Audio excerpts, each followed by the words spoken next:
সকল শিক্ষার্থীকে স্বাগত জানিয়ে শুরু করছি ম্যাথ ক্লাস। আজকে ম্যাথ ক্লাসে পঞ্চম শ্রেণীর গণিতের অনুশীলনী 13, পৃষ্ঠ নম্বর হচ্ছে 150, উপাত্ত বিন্যাসকরণ। দেখো এখানে প্রশ্ন নম্বর 1, কোন একটি বিদ্যালয়ের চতুর্থ ও পঞ্চম শ্রেণীর শিক্ষার্থীদের বাসায় পড়ালেখার সময়ের উপর একটি জরিপের উপাত্ত ডান পাশের সারণী দুইটিতে দেওয়া আছে। এখন প্রশ্ন নম্বর 1 নম্বর কোশ্চেন হচ্ছে প্রতি শ্রেণীতে সর্বোচ্চ এবং সর্বনিম্ন পড়ালেখার সময় কত। এখানে প্রতি বলছে, অর্থাৎ একটি শ্রেণীতে, এখানে দুইটি শ্রেণী, একটি হচ্ছে চতুর্থ, একটি পঞ্চম শ্রেণী দেওয়া আছে। এখন চতুর্থ শ্রেণীতে সর্বোচ্চ অর্থাৎ সবচেয়ে বড় এবং সর্বনিম্ন হচ্ছে সবচেয়ে ছোট, অর্থাৎ সবচেয়ে বড় এবং সবচেয়ে ছোট সময় আমরা লিখব। তাহলে দেখো কিভাবে এই অঙ্কগুলো করতে হয়। নম্বর 1, এখানে চতুর্থ ও পঞ্চম এই দুইটি শ্রেণী দেওয়া আছে। তাহলে লিখি চতুর্থ শ্রেণী সর্বোচ্চ পড়ালেখার সময়। চতুর্থ শ্রেণীতে সর্বোচ্চ, দেখো চতুর্থ শ্রেণীতে সবচেয়ে বড় এখানে কোন সংখ্যাটি সেটা আমরা খুঁজে বের করি। এখানে দেখা যাচ্ছে সবচেয়ে বড় হচ্ছে এই 90 কি, এখানে দেখো সময় হচ্ছে মিনিট, 90 মিনিট, পড়ালেখার সময় হচ্ছে 90 মিনিট। সবচেয়ে বড় হচ্ছে চতুর্থ শ্রেণীতে সবচেয়ে বড় হচ্ছে, আমরা এখানে রাশি পেয়েছি বা সংখ্যা পেয়েছি 90 মিনিট। এবং সর্বনিম্ন পড়ালেখার সময় একই কথা বিদায় এখানে কমা চিহ্ন ব্যবহার করতে পারি।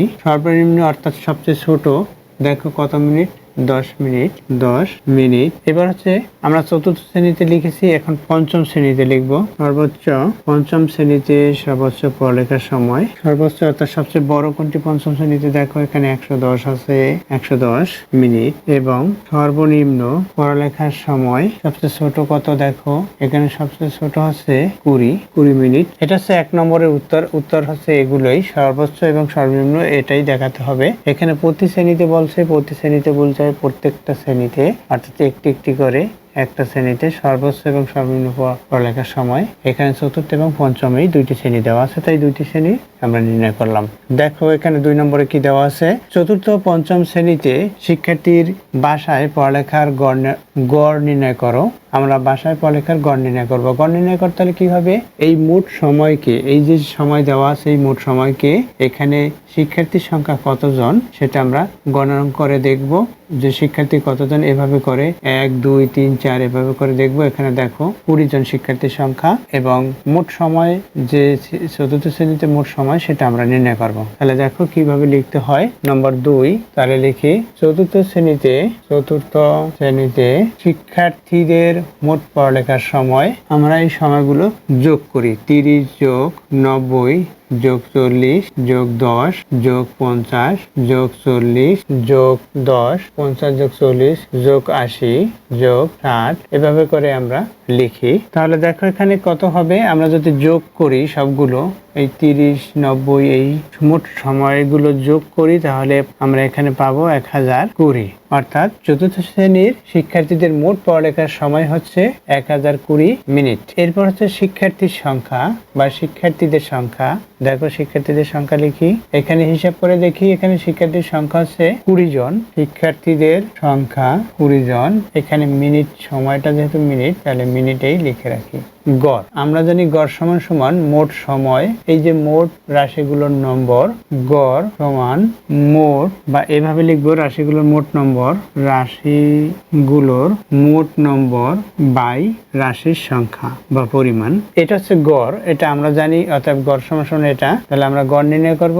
অতএব গড় সমান শিক্ষার্থীদের মোট সময় বাই শিক্ষার্থীদের সংখ্যা বা শিক্ষার্থীর সংখ্যা সময়। শিক্ষার্থীদের মোট সময় কত, দেখো শিক্ষার্থীদের মোট সময় আমরা নির্ণয় করেছি 1020 বাই শিক্ষার্থীদের সংখ্যা হচ্ছে 20 জন। 20, এই 20 দিয়ে 1020 ভাগ করি।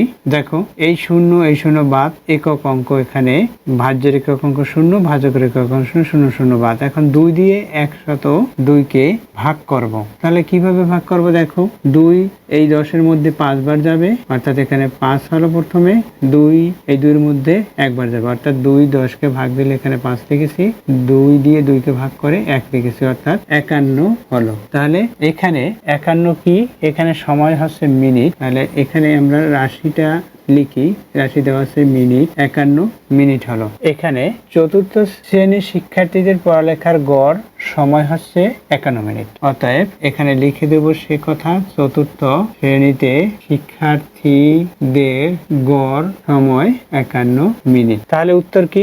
51 মিনিট। তাহলে উত্তর কি হলো? 51 মিনিট হলো। তাহলে লিখবো আমরা উত্তর 51 মিনিট। এটা হচ্ছে উত্তর। আশা করি বুঝতে পেরেছো। এই চতুর্থ শ্রেণীর মতো করে মানে একই রূপে পঞ্চম শ্রেণীর নির্ণয় করতে তোমরা পারবে। এখানে চতুর্থের স্থানে পঞ্চম লিখবে, পঞ্চম শ্রেণীতে শিক্ষার্থী পড়ালেখার মোট সময়, এভাবে এই সময়গুলোকে যোগ করবে। দেখবে যে যোগ করে আমরা এটা হিসাব করে দেখেছি, এটা হয় পঞ্চম শ্রেণীতে যখন আমরা যোগ করব তখন 1040 হবে, 1040 হয় এবং শিক্ষার্থীর সংখ্যা একই। এখানে 20 জন শিক্ষার্থীর সংখ্যা 20, 1040কে 20 দিয়ে ভাগ দেব। তারপর এভাবে একইভাবে আমরা জানি গড় সমান রাশিগুলোর মোট নম্বর বাই রাশির সংখ্যা। অতএব এখানে রাশি লেখা হলো আর এখানে সময় দেওয়া, তাই অতএব গড় সময় আমরা আবার লিখব শিক্ষার্থীর মোট সময়, শিক্ষার্থীদের মোট সময়, অর্থাৎ এই যে শিক্ষার্থী যাদের সময় দেওয়া হয়েছে সেটা মোট সময়, এভাবে শিক্ষার্থীদের লিখে তারপর আমরা মান বসাবো। নাহলে শিক্ষার্থীদের মোট সময় না লিখলে মান বসাতে পারি না। রাশিগুলো মোট সময় রাশি কি? এগুলোই। তারপরে এভাবে লিখলে ভালো হবে যে শিক্ষার্থীদের মোট সময় 1040 হবে বাই 20, 1040কে 20 দিয়ে ভাগ দিলে কত হবে? 1000 যদি আমরা 40কে 20 দিয়ে ভাগ দেই, দেখো এই 0 0 বাদ যায়, 2 দিয়ে 10কে ভাগ করি 5, আবার 2 দিয়ে 4কে ভাগ করি 2, অর্থাৎ 52। এখানে কি হবে? 52 মিনিট হবে গড়। আশা করি বুঝতে পেরেছো যে এরপর মানে পঞ্চম শ্রেণীতে নির্ণয় তোমরা করতে পারবে, একই রূপে লিখতে হবে। আশা করি বুঝতে পেরেছো কিভাবে এই অঙ্কটি করতে হবে। এরপর দেখো নম্বর 3,